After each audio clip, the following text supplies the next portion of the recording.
Hi hello ನಮಸ್ಕಾರ ಸ್ನೇಹಿತರೆ. ಗೌರಿಗೆ first ಡೇನೇ ಸಿಕ್ಕಾಪಟ್ಟೆ ಟಾಸ್ಕ್. ಆ ಟಾಸ್ಕ್ನಲ್ಲಿ ಗೌರಿ ಗೆದ್ಲ ಸೋತ್ಲ, ಏನಾಯಿತು ಏನು ಕಥೆ, ಇಲ್ಲಿ ಅತ್ತೆ ವಿರುದ್ಧ ಬೇರಿಯನ್ನು ಬಾರಿಸಿದ್ಲ, ಇದು ಎಲ್ಲವನ್ನ ಕೂಡ ತಿಳ್ಕೊಬೇಕು ಅಂದರೆ ಈಗಲೇ ನಮ್ಮ ಈ ಚಾನಲ್ನ ಸಬ್ಸ್ಕ್ರೈಬ್ ಮಾಡಿ, ಹಾಗೆ ಒಂದು ವಿಡಿಯೋವನ್ನು ಪೂರ್ತಿಯಾಗಿ ನೋಡೋದನ್ನು ಯಾವುದೇ ಕಾರಣಕ್ಕೂ ಕೂಡ ಮರಿಬೇಡಿ. ಇಲ್ಲಿ ಗೌರಿಯನ್ನು ಒಪ್ಕೊಳ್ತಾ ಇರ್ತಕ್ಕಂಥ ವಿವೇಕ್ ನಿಜಕ್ಕೂ ಗೌರಿ ಮುಖ ನೋಡಿದ್ರೆ ಕೆಂಡ ಕಾರ್ತಾರ.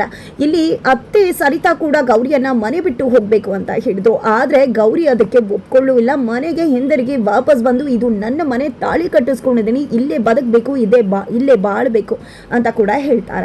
ಜೊತೆಗೆ ನಿನ್ನ ತಂದೆ ತಾಯಿ ಜೊತೆ ಸಂಪರ್ಕಕ್ಕೆ ಇರಬಾರ್ದು ಅನ್ನೋ ಕಂಡೀಷನ್ಗೆ ಕೂಡ ಗೌರಿ ಒಪ್ಕೋತಾಳ. ತದನಂತರ ಇಲ್ಲಿ ಗೌರಿ ಎಲ್ಲಿರುವುದು ಅಂತ ಹೇಳಿ ಯೋಚನೆ ಮಾಡಿದಾಗ ಇನ್ನೆಲ್ಲಿರ್ತಾರೆ, ಇಲ್ಲಿ ವಿವೇಕ್ ರೂಮಲ್ಲೇ ಇರ್ತಾರೆ ಅಂತ ಹೇಳ್ತಾರೆ. ವಿವೇಕ್ ಅಂತೂ ಸರಿ ಆಯ್ತು ಬಿಡಿ, ನಾನು ಹೋಗಿ ಬೀದಿಲಿ ಬಿತ್ಕೋತೀನಿ ಅಂತ ಹೇಳಿ ಹೇಳಿದಾಗ ತುಂಬಾ ಥ್ಯಾಂಕ್ಸ್ ಅಂತ ಕೂಡ ಗೌರಿ ಹೇಳ್ತಾರೆ.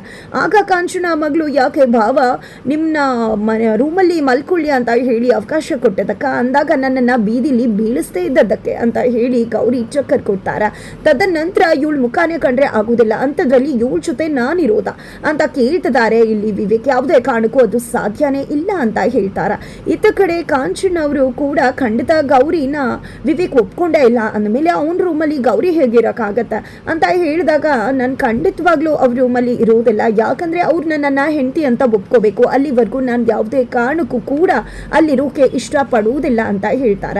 ಯಾಕಮ್ಮ ನಾನು ಇನ್ನೂ ಕೂಡ ನಿನ್ನ ಒಪ್ಕೋತೀನಿ ಅಂತ ಕನಸು ಕಾಣ್ತಿದ್ಯಾ ಅಂತ ಹೇಳಿ ವಿವೇಕ್ ಪ್ರಶ್ನೆ ಮಾಡಿದಾಗ, ಖಂಡಿತ ಅದಿನ ಬಂದೇ ಬರುತ್ತೆ, ನಿಜವಾಗ್ಲೂ ತಾಳಿ ಅಂದ್ರೇನೆ ತಾಳ್ಮೆ ಅಲ್ವಾ ಅಂತ ಹೇಳಿ ಗೌರಿ ಮಾತನಾಡ್ತಾರೆ. ತದನಂತರ ನನಗೂ ಕೂಡ ಅವರ ರೂಮಲ್ಲಿ ಇರೋದಕ್ಕೆ ಇಷ್ಟ ಇಲ್ಲ, ನನ್ನನ್ನು ಅವರು ಹೆಂಡತಿ ಅಂತ ಒಪ್ಕೊಳ್ಳೋ ತನಕ ನಾನು ಕೂಡ ಅವರ ರೂಮಲ್ಲಿ ಇರುವುದಿಲ್ಲ, ಬೇರೆ ಯಾರದೇ ಒಂದು ದಾನ ಕೂಡ ನನಗೆ ಬೇಕಾಗಿಲ್ಲ ಅಂದಾಗ, ನಾನೇ ನಿನ್ನ ಹೆಂಡತಿ ಅಂತ ಅಲ್ಲ ಅಲ್ಲಿಗೆ ಸೇರಿಸ್ಕೋತಾ ಇದ್ದಿದ್ದು, ನಿನಗೆ ಇರೋಕೆ ದಾನ ಮಾಡ್ತಿದ್ದೆ ಅಷ್ಟೇ ಜಾಗನ ಅಂತ ವಿವೇಕ ಟಕ್ಕರ್ ಕೊಡ್ತಾರೆ. ನನಗೆ ಯಾರ ದಾನ ಕೂಡ ಬೇಕಾಗಿಲ್ಲ, ನಿಜವಾಗ್ಲೂ ಇನ್ನೊಬ್ರು ದಾನನ ನಾನು ಪಡ್ಕೊಳ್ಳೋಳು ಅಲ್ಲ, ಹಾಗೆ ಇನ್ನೊಬ್ರು ದಾನನ ಹೇಗೆ ಪಡ್ಕೊಳ್ಳೋದಿಲ್ವೋ ನನ್ನ ಕರ್ತವ್ಯನೂ ಕೂಡ ಹೊರೆ ಅಂತ ಅನ್ಕೊಳ್ಳೋಳಲ್ಲ ನಾನು ಅಂತ ಹೇಳಿ ಗೌರಿ ಹೇಳ್ತಾರೆ.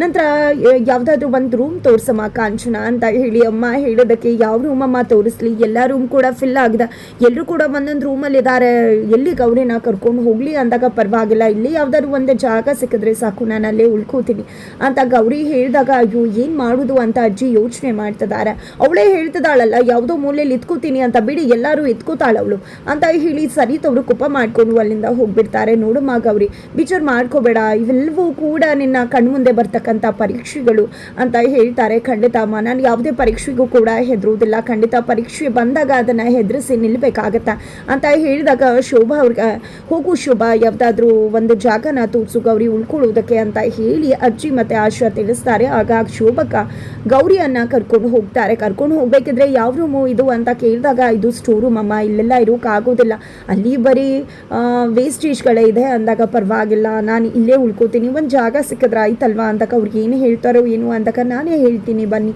ಅಂತ ಹೇಳಿ ಶೋಭಕ್ಕನ ಕರ್ಕೊಂಡು ಮನೆ ಒಳಗಡೆ ಬರ್ತಾಳೆ ಗೌರಿ. ನಂತರ ಇಲ್ಲಿ ಶೋಭಕ್ ಅವರು ಇವರು ಸ್ಟೋರ್ ರೂಮಲ್ಲಿ ಉಳ್ಕೋತೀನಿ ಅಂತ ಹೇಳಿದ್ರು ಅಂದಾಗ, ಇವಳಿಗೆ ಸರಿಯಾದ ಜಾಗನೇ ಆಯ್ಕೆ ಮಾಡ್ಕೊಂಡಿದ್ದಾಳೆ, ಅದೇ ಜಾಗ ಇವಳಿಗೆ ಸರಿಯಾಗಿದೆ, ಆ ಜಾಗನೇ ಇವಳಿಗೆ ಜಾಸ್ತಿ ಆಯಿತು ಅನ್ನೋ ರೀತಿಯಲ್ಲಿ ವ್ಯಂಗ್ಯ ಮಾಡ್ತಾರೆ.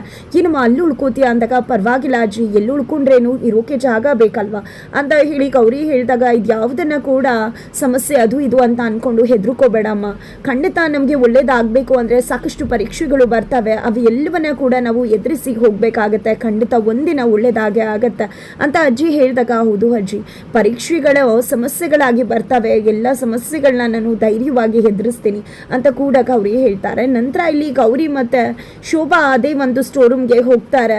ನಂತರ ಇಲ್ಲಿ ಉಳ್ಕೋತೀರಾ, ಕಷ್ಟ ಆಗೋದಿಲ್ವಾ ನಿಮಗೆ ಅಂತ ಹೇಳಿ ಶೋಭಕ್ಕ ಕೇಳಿದಾಗ, ಹಾಗೇನಿಲ್ಲ ಶೋಭಕ್ಕ, ಏನು ಕಷ್ಟ ಆಗತ್ತೆ, ಕಣ್ಮುಂದೆ ಇದು ಧೂಳಾಗಿದೆ, ಆ ಧೂಳನ್ನು ಕ್ಲೀನ್ ಮಾಡಿದ್ರೆ ಕ್ಲೀನ್ ಆಗತ್ತೆ ಅಲ್ವಾ, ಅಷ್ಟೇ, ಕಸ ಇದ್ದರೆ ಧೂಳು, ಕಸ ತೆಗೆದ್ರೆ ಕ್ಲೀನ್ ಅಲ್ವಾ ಅಂತ ಹೇಳಿ ಗೌರಿ ಹೇಳಿದಾಗ, ನನ್ನನ್ನು ಶೋಭಕ್ಕ ಅಂತ ಕರೀತಿದ್ರ, ನಿಮ್ಮ ಮನಸ್ಸು ನಿಜವಾಗ್ಲೂ ದೊಡ್ಡದು, ನಿಮಗೆ ಖಂಡಿತ ಕೂಡ ಒಳ್ಳೇದಾಗತ್ತೆ ಗೌರಮ್ಮ ಅಂತ ಹೇಳಿ ಹೇಳಿದಾಗ, ಅಯ್ಯೋ ದೊಡ್ಡ ಮನಸ್ಸು ಇರೋದಕ್ಕೆ ತಾನೇನೆ ಇದು ಎಲ್ಲವನ್ನ ಕೂಡ ಸಹಿಸ್ಕೊಳ್ಳೋಕೆ ಸಾಧ್ಯ ಆಗ್ತಿರೋದು ಶೋಭಕ್ಕ ಅಂತ ಕೂಡ ಗೌರಿ ಹೇಳ್ತಾರೆ. ನಂತರ ಒಂದು ಬಕೆಟ್ ಮತ್ತು ಪೊರ್ಕೆ ನೀರು ತಂದ್ಕೊಡ್ತೀರಾ ಅಂದಾಗ, ಅಯ್ಯೋ ನೀವು ಇರಿಯಮ್ಮ, ನಾನೇ ಎಲ್ಲವನ್ನ ಕೂಡ ಕ್ಲೀನ್ ಮಾಡ್ಕೊಡ್ತೀನಿ ಅಂತ ಹೇಳ್ತಾರೆ. ಅಯ್ಯೋ ಬೇಡ ಬೇಡ, ನಾನೇ ಕ್ಲೀನ್ ಮಾಡ್ಕೋತೀನಿ, ನೀವು ನೀವು ಯಾಕೆ ಶ್ರಮ ಪಡಬೇಕು, ಇದು ನನ್ನ ಕೆಲಸ ಅಲ್ವಾ, ನನ್ನ ಕೆಲಸನ ನಾನೇ ಮಾಡಬೇಕಲ್ವಾ. ಜೊತೆಗೆ ಇನ್ನು ಯಾರೂ ನನ್ನನ್ನು ಸೊಸೆ ಅಂತಾನೆ ಒಪ್ಕೊಂಡಿಲ್ಲ.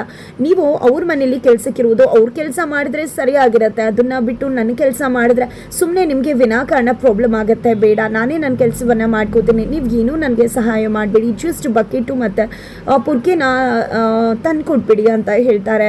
ನಂತರ ಶುಭಕ ಹೋಗಿದೆ, ಎಲ್ಲವನ್ನ ಕೂಡ ತಂದು ಕೊಡ್ತಾರೆ. ನಂತರ ಗೌರಿ ಮುಖಕ್ಕೆ ಆ ಸೀರೆಯನ್ನೇ ಕಟ್ಕೊಂಡಿದ್ದೆ ಎಲ್ಲವನ್ನ ಕೂಡ ಅಚ್ಚುಕಟ್ಟಾಗಿ ಕ್ಲೀನ್ ಮಾಡ್ತಿದ್ದಾರೆ. ಇದ ಕಡೆ ನನ್ನ ಮಗಳು ಪರಿಸ್ಥಿತಿ ಏನಾಗಿದೆಯೋ ಏನು, ನನ್ನ ಮಗಳು ಅಲ್ಲಿ ಎಷ್ಟು ಒದ್ದಾಡ್ತಿದ್ದಾಳು ಏನು, ನಂಗೆ ತುಂಬಾ ಗಾಬರಿ ಆಗ್ತದೆ. ಫೋನ್ ಕೂಡ ಕಟ್ ಮಾಡಿಬಿಟ್ಲು, ಅಲ್ಲಿ ಏನಾಯಿತು ಏನೋ, ಅವ್ರು ಹೇಗೆ ನಡೆಸ್ಕೋತಿದ್ದಾರೋ ಏನು ಅಂತ ಹೇಳಿ ಕಾಂತಲಕ್ಷ್ಮಿ ಯೋಚನೆ ಮಾಡಬೇಕಿದ್ರೆ ಅದು ದೊಡ್ಡ ಮನೆ, ದೊಡ್ಡ ಮನಸ್ಸಿರೋರು, ಅವ್ರಿಗೆ ಏನೇ ಮಾಡಿದ್ರು ದೊಡ್ಡ ವಿಷಯ ಆಗತ್ತೆ ಅಂಥವ್ರು ನನ್ನ ಮಗಳನ್ನ ಚೆನ್ನಾಗೇ ನೋಡ್ಕೋತಿರ್ತಾರೆ. ಆ ರೀತಿ ಸಮಾಧಾನ ಮಾಡ್ಕೋಬೇಕು ಅಷ್ಟೇ ಅಂತ ವೀರಣ್ಣವರು ಕೂಡ ತುಂಬ ಬಿಚ್ಚು ಮಾಡಿಕೊಂಡು ಅಲ್ಲಿಂದ ಹೋಗ್ತಾರೆ. ಇತ್ತ ಕಡೆ ಮೋನಿಕಾನ ತನ್ನ ಬುಟ್ಟಿಗೆ ಹಾಕೊಂಡಿರ್ತಕ್ಕಂಥ ಅನಿಕೇತ್ ಫುಲ್ ಬಂದಾಸ್ ಆಗಿದ್ದಾರೆ. ಅಮ್ಮನ ಕಾಲ್ ಬರುತ್ತೆ, ಎಲ್ಲೂ ಹೋಗಿದ್ಯಾ ನೀನು, ಇಲ್ಲಿ ಏನೇನು ಆಗ್ತದೆ ಅಂತ ಗೊತ್ತಾ ಅಂದಾಗ, ಅಯ್ಯೋ ಮಾಮ್ ನಾನು ಎಂಥ ಕೆಲಸ ಮಾಡ್ತಿದ್ದೇನೆ ಗೊತ್ತಾ, ನಿಜಕ್ಕೂ ನೀನು ನನ್ನನ್ನು ಶಭಾಷ್ ಅಂತ ಹೇಳ್ತೀಯ. ಅಲ್ಲಿ ಏನಾಗಿದೆ ಅಂತ ತುಂಬ ಚೆನ್ನಾಗಿ ಗೊತ್ತಿದೆ, ಮದುವೆ ಎಣ್ಣೆ ಇಲ್ಲ ಅಲ್ವಾ, ಅಲ್ಲಿ ವಿವೇಕ್ ಮದುವೆ ನಿಂತು ಹೋಗಿರುತ್ತೆ ತಾನೆ ಅಂತ ಅನಿಕೇತ್ ಹೇಳಿದಕ್ಕೆ, ಅಯ್ಯೋ ವಿವೇಕ್ ಮದುವೆ ನಿಂತು ಹೋಗಿದ್ದಲ್ಲ, ವಿವೇಕ್ ಮದುವೆ ನಡೀತು ಅಂತ ಹೇಳಿ ಕಾಂಚನ ಹೇಳ್ತಾರೆ. ಏನು ಮಾತಾಡ್ತಿದ್ಯಾ, ವಿವೇಕ್ ಮದುವೆ ನಡೀತಾ, ಹೇಗೆ ಸಾಧ್ಯ ಇದಲ್ಲ ಅಂತ ಅನಿಕೇತ್ ಕೇಳಿದಕ್ಕೆ, ಅಯ್ಯೋ ಆ ಮೋನಿಕಾ ತಂಗಿ ಗೌರಿ ಇದ್ದಾಳಲ್ಲ ಅವಳ ಜೊತೆನೆ ವಿವೇಕ್ ಮದುವೆ ಆಗೋಯ್ತು ಅಂತಾರೆ. ಏನು ಹೇಳ್ತಿದ್ಯಾ, ಗೌರಿ ಮೋನಿಕಾ ಯಾರದು ಅಂತ ಕೇಳಿದಾಗ, ಅದೇ ಕಣೋ ಮದುವೆ ಆಗಬೇಕಿತ್ತಲ್ಲ ಅದೇ ಮೋನಿಕಾ, ಅವಳ ತಂಗಿನೇ ಗೌರಿ ಅಂತ ಕಾಂಚನವ್ರು ಹೇಳಿದಾಗ ಅನಿಕೇತ್ಗೆ ತಾನು ಮೋಸ ಹೋಗಿರೋದು ಗೊತ್ತಾಗುತ್ತೆ. ಏನು ಮಾತಾಡ್ತಿದ್ಯಾ, ಮೋನಿಕಾ ಒಬ್ಬಳೇ ಮಗಳಲ್ವಾ ಅವ್ರಿಗೆ, ಹಾಗಿದ್ರೆ ಅವ್ರು ಶ್ರೀಮಂತರಲ್ವಾ ಅಂದಾಗ, ಇಲ್ಲ ಕಣೋ ಅವ್ರು ಇಡೀ ಫ್ಯಾಮಿಲಿ ಸುಳ್ಳು ಹೇಳ್ಕೊಂಡು ಮದುವೆ ಮಾಡ್ಕೋಬೇಕು ಅಂತ ಬಂದಿದ್ದು, ಫುಲ್ ಫ್ರಾಡ್ ಫ್ಯಾಮಿಲಿ, ಅದು full local middle class family ಅವರವರು, ನನಗಿದು ಮೊದಲೇ ಗೊತ್ತಿತ್ತು, ಬಟ್ ಈ ಮದುವೆ ಆಗಲಿ ಅಂತಾನೆ ನಾನು ಕೂಡ ಸುಮ್ಮನಿದ್ದೆ ಅಂತ ಕಾಂಚನ ಹೇಳ್ತಾರೆ. ಅಯ್ಯೋ ಏನು ಎಡ್ವರ್ಟ್ ಮಾಡಿಕೊಂಡೆ ನಾನು ಅಂತ ಅನಿಕೆ ತಬ್ಬಿಬ್ಬಾಗ್ತಿದ್ದಾರೆ. ನಂತರ ಪೇಪರಲ್ಲೇ ಬಂದಿದೆ ನೋಡು, ಇವತ್ತಿನ ಸಂಜೆ ಪೇಪರಲ್ಲಿ ಎಲ್ಲ ಇನ್ಫಾರ್ಮೇಷನ್ಸ್ ಕೂಡ ಅಲ್ಲೇ ಇದೆ ಅಂತ ಹೇಳಿ ಕಾಂಚನ ಕಾಲ್ ಕಟ್ ಮಾಡ್ತಾರೆ. ನಂತರ ಅನಿಕೇತ್ ಪೇಪರ್ ನೋಡಿದೆ, ಫುಲ್ ಶಾಕ್ ಆಗ್ತಾರೆ, ಏನಪ್ಪ ಇದು ನಾನು ಮೋಸ ಹೋಗ್ಬಿಟ್ನಲ್ಲ ಅಂತ ಹೇಳಿ ತಬ್ಬಿಬ್ಬಾಗ್ತಿದ್ದಾರೆ. ಮೋನಿಕಾ ಹತ್ರ ಬಂದಿದೆ, ಏನಪ್ಪ ಇದು, ಈ ಮೋನಿಕಾ ಎಂಥ ಕಿಲಾಡಿ ಇರಬೇಕು, ನನ್ನಂಥ ಕಿಲಾಡಿನೇ ಮಣ್ಣು ಮುಗಿಸಿದ್ಲಲ್ಲ ಅಂತ ಅನ್ಕೋತಿದ್ದಾಗನೇ, ನಿಜಕ್ಕೂ ನೀನು ನಮ್ಮ ಶ್ರೀಮಂತರು, ನೀನು ನಿಜವಾಗ್ಲೂ ಹೇಳ್ತಿರೋದಲ್ಲ ಸತ್ಯನ ಅಂದಾಗ, ಯಾಕೆ ರೀತಿ ಅನುಮಾನ ಪಡ್ತಿದ್ಯಾ ಅನಿಕೇತ್ ಅಂದಾಗ, ಬುದ್ಧಿವಂತಿಕೆ ಶ್ರೀಮಂತಿಕೆ ಒಟ್ಟಿಗೆ ಇರೋದಿಲ್ಲ ಅಲ್ವಾ, ಅದಕ್ಕೆ ಹೇಳಿದೆ ಅಷ್ಟು ಅಂತ ಅನಿಕೇತ್ ಕೇಳ್ತಾರೆ. ಹೌದು ನಾನು ಶ್ರೀಮಂತಿ ಅಂತ ಹೇಳಿ ಸಖತ್ತಾಗಿ ಚೊಳ್ಳೆ ಹಣ್ಣನ್ನು ತಿನ್ನಿಸ್ತದಾಳೆ ಮೋನಿಕಾ. ನಂತರ ವಾವ್ ಏನು ಚೆನ್ನಾಗಿ ಸುಳ್ಳು ಹೇಳ್ತೀಯಾ, ನಿಜ ಹೌದು ಸತ್ಯನೇ, ನೀನು ಬುದ್ಧಿವಂತಲು ನಾನು ಬುದ್ಧಿವಂತ, ಆದರೆ ಇಬ್ರು ಕೂಡ ಶ್ರೀಮಂತರಲ್ಲ ಅಂತ ಹೇಳಿ ಅನಿಕೇತ್ ಅನ್ಕೋತಾರೆ. ಹೇಗಾದ್ರೂ ಮಾಡಿ ಈ ಪ್ರಾಬ್ಲಮ್ನ ಸಾರ್ಟ್ ಔಟ್ ಮಾಡಬೇಕು ಅಂತ ಕೂಡ ಅನಿಕೇತ್ ಯೋಚನೆ ಮಾಡಿ ಆಫೀಸ್ ಕೆಲಸ ಇದೆ ಅಂತ ಮೋನಿಕಾನ ಹೋಟೆಲಲ್ಲೇ ಬಿಟ್ಟು ಅಲ್ಲಿಂದ ಹೊರಟು ಬಿಡ್ತಾರೆ. ತದನಂತರ ಇಲ್ಲಿ ಗೌರಿ ಎಲ್ಲವನ್ನ ಕೂಡ ಅಚ್ಚುಕಟ್ಟಾಗಿ ಕ್ಲೀನ್ ಮಾಡ್ತಾರೆ. ನಂತರ ಇಲ್ಲಿ ಗೌರಿಯ ಅಮ್ಮ ಕಾಂಚನಾಗೆ ಕರೆ ಮಾಡ್ತಾರೆ, ಹೇಗಿದ್ದಾಳೆ ನನ್ನ ಮಗಳು ಅಂತ, ನಿಮ್ಮ ಮಗಳು ತುಂಬ ಚೆನ್ನಾಗಿದ್ದಾರೆ, ಎಲ್ಲರೂ ಕೂಡ ತುಂಬ ಚೆನ್ನಾಗಿ ನೋಡ್ಕೊತಿದ್ದಾರೆ, ವಿವೇಕ್ ಕೂಡ ಸಖತ್ತಾಗಿ ನೋಡ್ಕೊತಿದ್ದಾರೆ, ನಾನು ನಿಮಗೆ ಆಮೇಲೆ ಕಾಲ್ ಮಾಡ್ತೀನಿ, ಎಲ್ಲ ಇದ್ದಾರೆ ಅಂತ ಹೇಳಿ ಕಾಂಚನ ಕಾಲ್ ಕಟ್ ಮಾಡ್ತಾರೆ. ಬಟ್ ಚಿನ್ಮಯ್ಗೆ ಇದನ್ನು ನಂಬೋಕ್ಕಾಗ್ತಿಲ್ಲ, ಅದನ್ನೇ ಅಮ್ಮನ ಹತ್ರ ಕೂಡ ಹೇಳ್ತಾರೆ.